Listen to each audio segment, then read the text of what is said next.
Hi, Gidon. Can you please introduce yourself? And thanks very much for joining EcoAdvance. So thank you very much for having me. My name is Gidon Bromberg. I'm the Israeli co-director of EcoPeace Middle East. Okay, and how did you get there? What made you do this? So for those that are students, I think I have a great story to tell because I had the opportunity to do a master's in international environmental law. Coming from Israel, I went to Washington, D.C.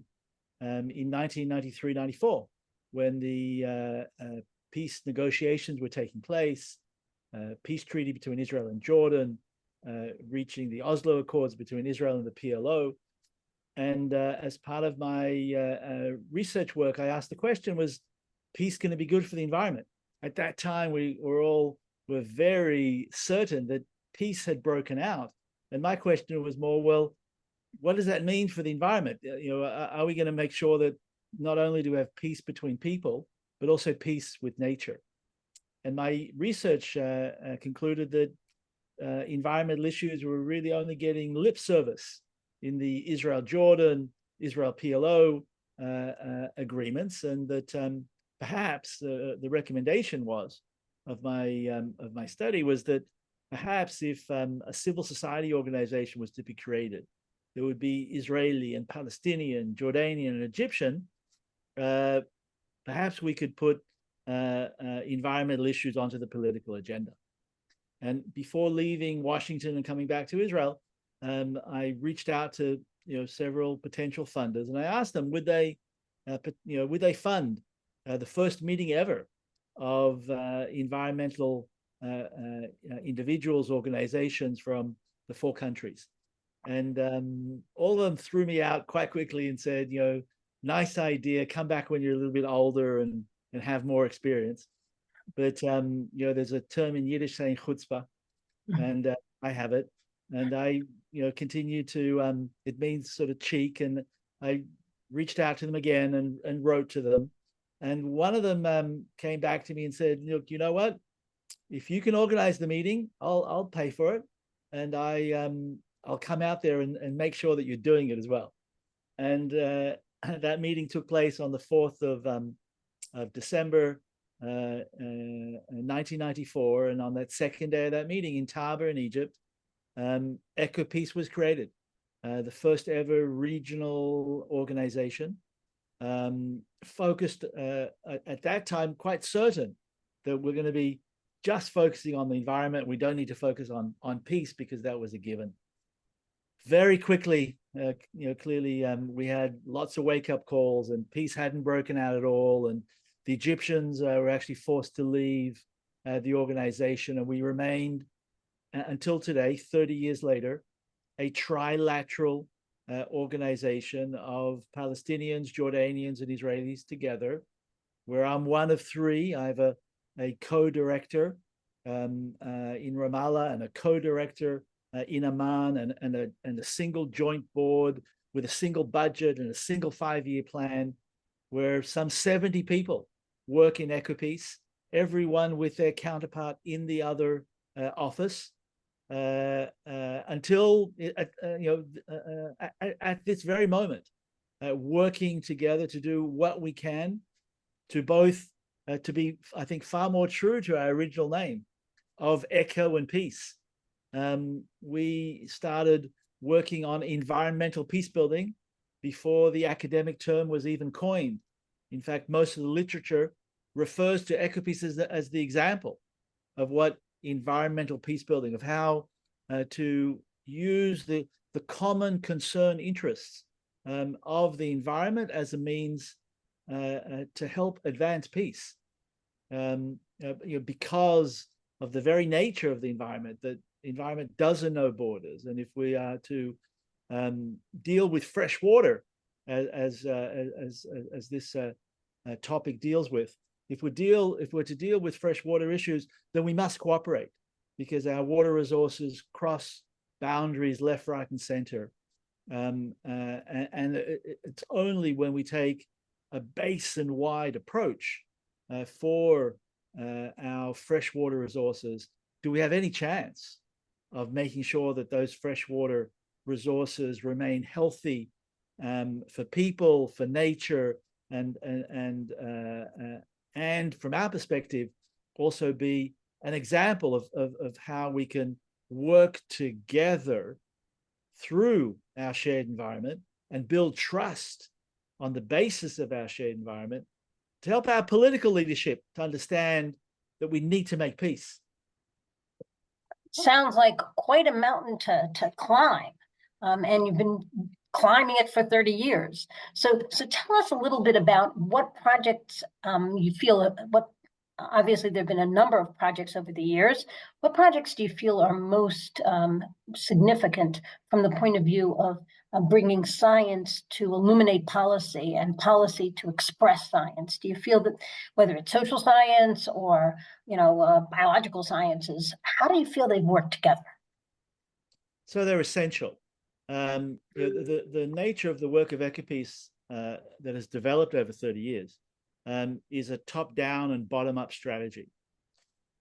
Top-down is building awareness at the community level of the need, of the importance of the environment, and of the need, certainly on one of our sort of high-profile programs, the rehabilitation of the River Jordan, this trans-boundary water setting, the need to work together at the community level and to utilize the support that we gain by working at the community level to help convince decision makers at the national and at the international level of the importance of this work. Now, science has a critical role. First and foremost, the work that we did together with David, highlighting the economic significance of rehabilitating the river to promoting tourism in the Jordan River. This river is not just an everyday stream as they might be. This is a river holy to half of humanity. This is where, in Jewish tradition, miracles take place. This is where, in the Christian tradition, Jesus is baptized. This is in the Muslim community, where 4 of the companions of the Prophet Muhammad are buried on the eastern bank.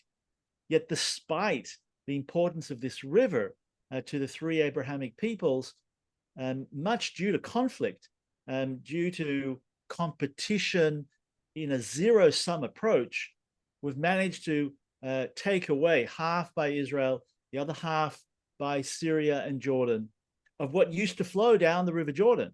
And what currently flows is a lot of sewage from the communities along the river basin and saline water. So the work, the economic study that we did with David was essential to highlight how things could be different, how if we were to rehabilitate the river, remove the sewage, allow some of the fresh water to return, how the communities could benefit by diversifying their economic opportunities. Most of the communities along the Jordan River on the Israeli, Palestinian, and Jordanian sides are heavily dependent on agriculture. And in the setting of the climate crisis that we live in, agriculture is more and more difficult to succeed in because of increased temperatures, reduced precipitation, and therefore diversifying incomes and developing tourism on all sides of the Jordan Valley. You really create the opportunity for climate resilience for these communities. The economic data is what the mayors desperately need, because it's the economic data that they can then share with their local communities. And we're not just tree huggers. We're here elected or appointed, depending on the community, to improve the welfare of our communities. And by rehabilitating the river, we now have the data and the studies that David helped initially to prepare were essential.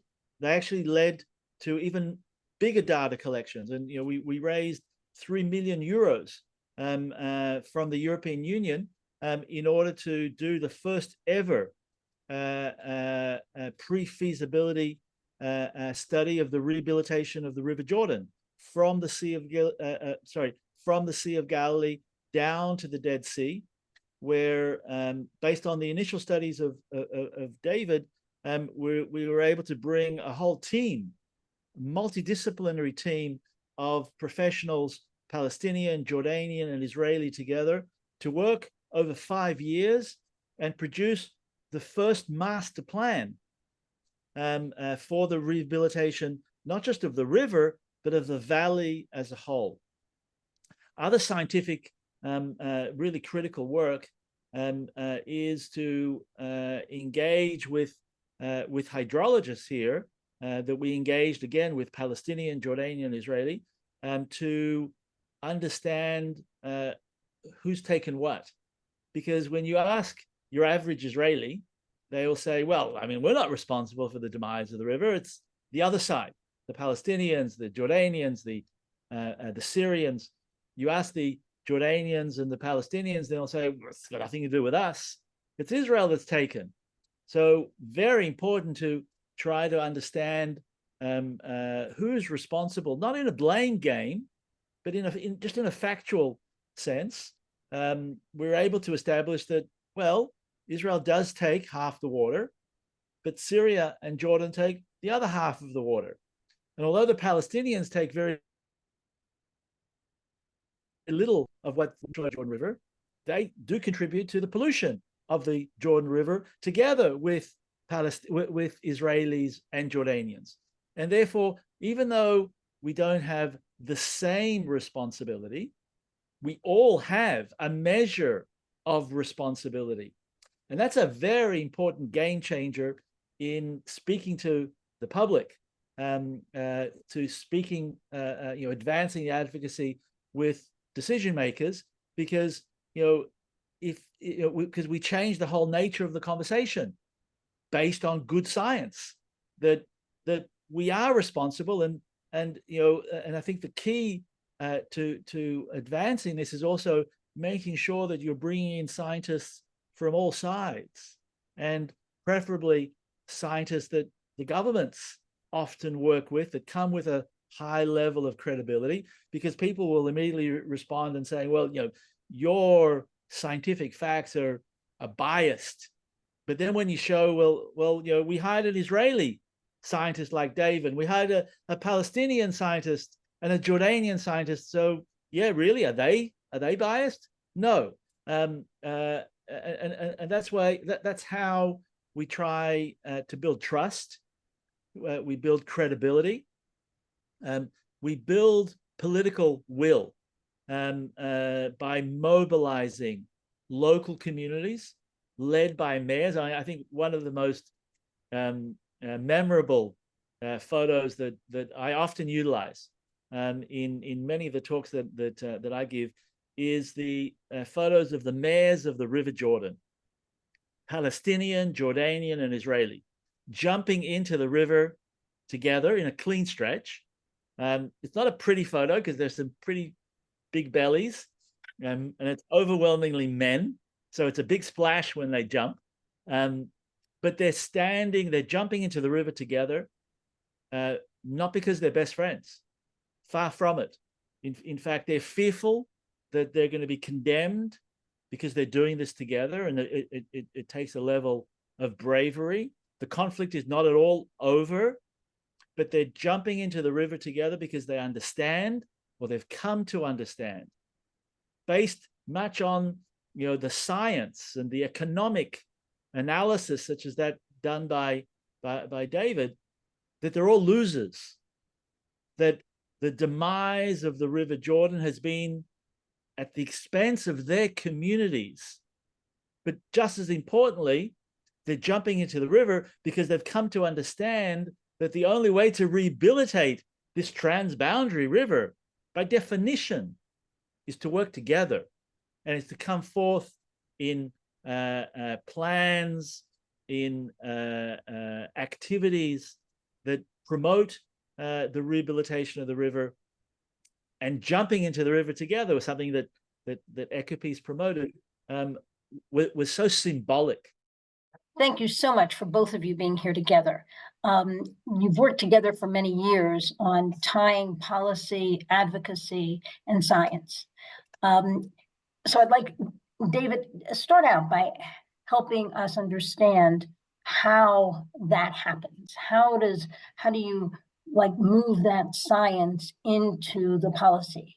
How do you quantify it? How do you just conceptualize it? Where do you start? Well, I mean, I think all policy has to be based.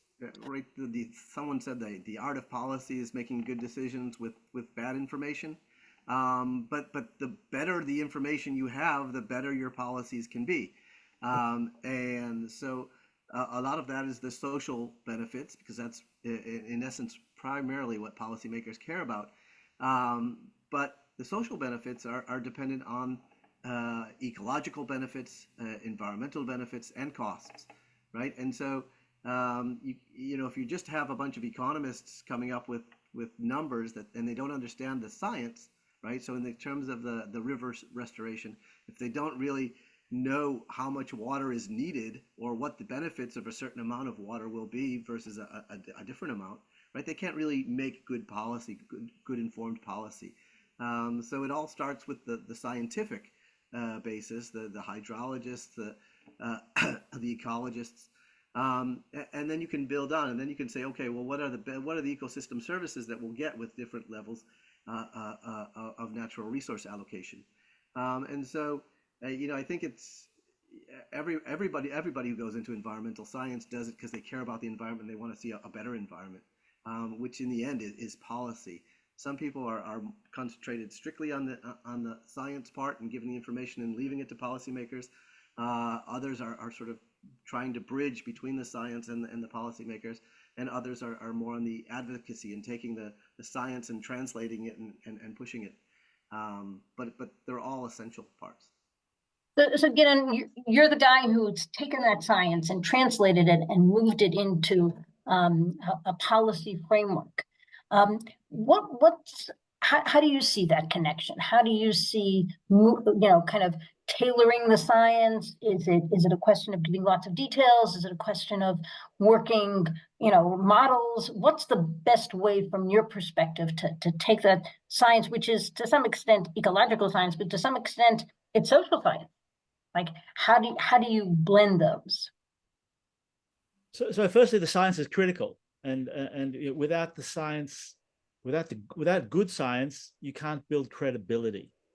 But you need to describe the process and the results to the audience, and we have many audiences, because in order to build political will, you know, rarely can you just knock on the door of a minister and present a document and you know, convince the individual that policy should be changed.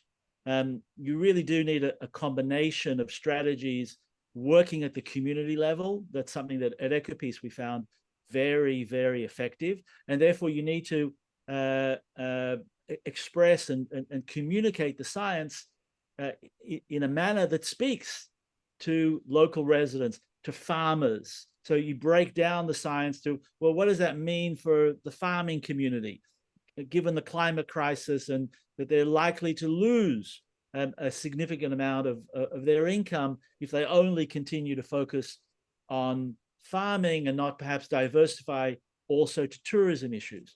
So that needs to be presented in one way. To those active in the tourism industry, gain, you know, their trust and give them the data that can help them be major advocates for river restoration in the case of the Jordan River, because they can help be the engines that bring greater prosperity to the community. All of this language, of course, the mayor loves it. You know, the mayors, you know, see this as powerful tools that can help them gain resources, because often, you know, they don't have the resources. The demise of the River Jordan is not the responsibility of one particular mayor. The mayor requires the support of national governments, and of course for the there's another more sophisticated language that needs to be drawn up that reaches the international community. For some of the parties involved, it's going to be the international community that helps build sewage treatment plants on the Jordanian and the Palestinian side to remove, to treat and remove the sewage from the Jordan River, and therefore much more sophisticated economic data research can be shared there to show the economic gains, not only of removing the sewage to rehabilitate the river, but to take it a step further and show how the treated wastewater can then become useful for agriculture and allow fresh water to flow down the river so that the treated wastewater can then be used for agriculture. So also sharing the experiences, because on each side of the Jordan River, they're very different technological developments and experiences where one can learn from each other, and that's also based on good research, on good scientific data that helps promote the picture. I guess in some way advocacy is about hope. We're showing how our future can be better.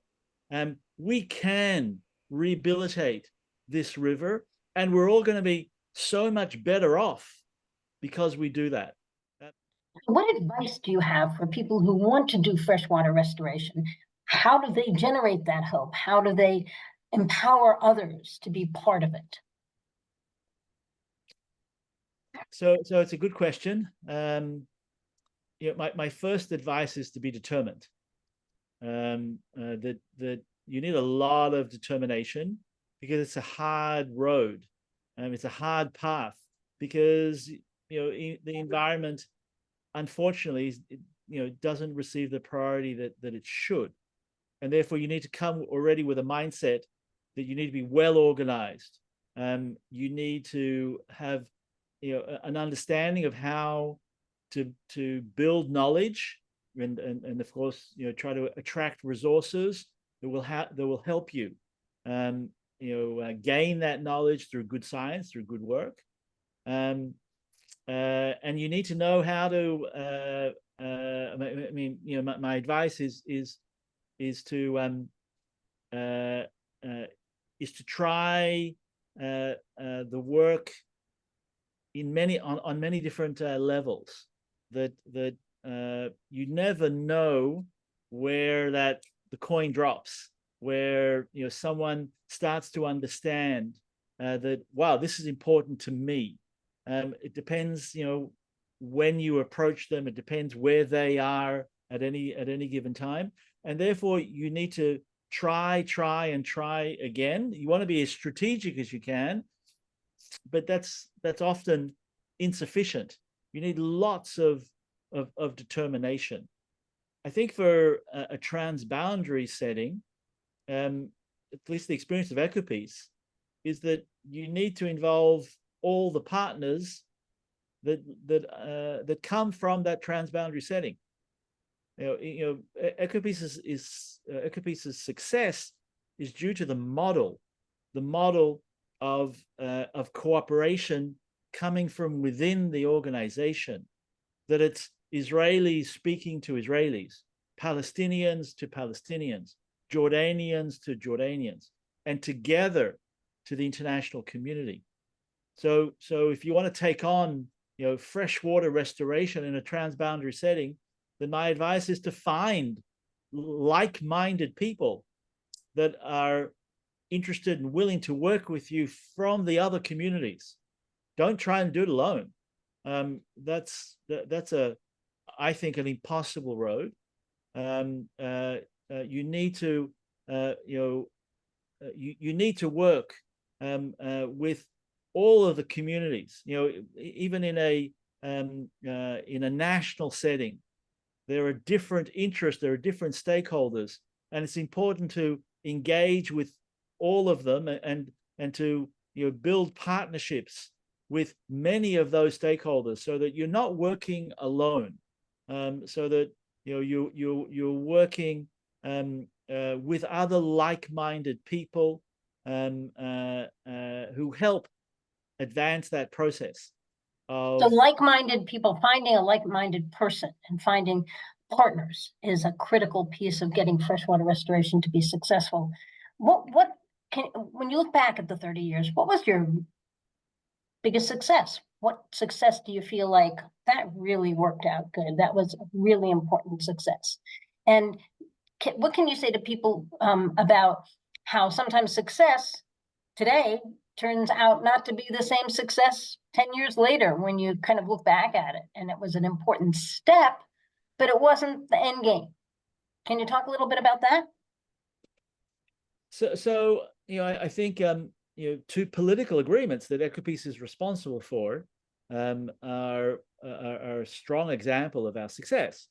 The government of Israel and Jordan signed a memorandum of understanding at the Sharm Conference of the Parties for the climate conference, committing the two countries to rehabilitate the River Jordan, and that commitment is very much based on EcoPeace's 30 years of work.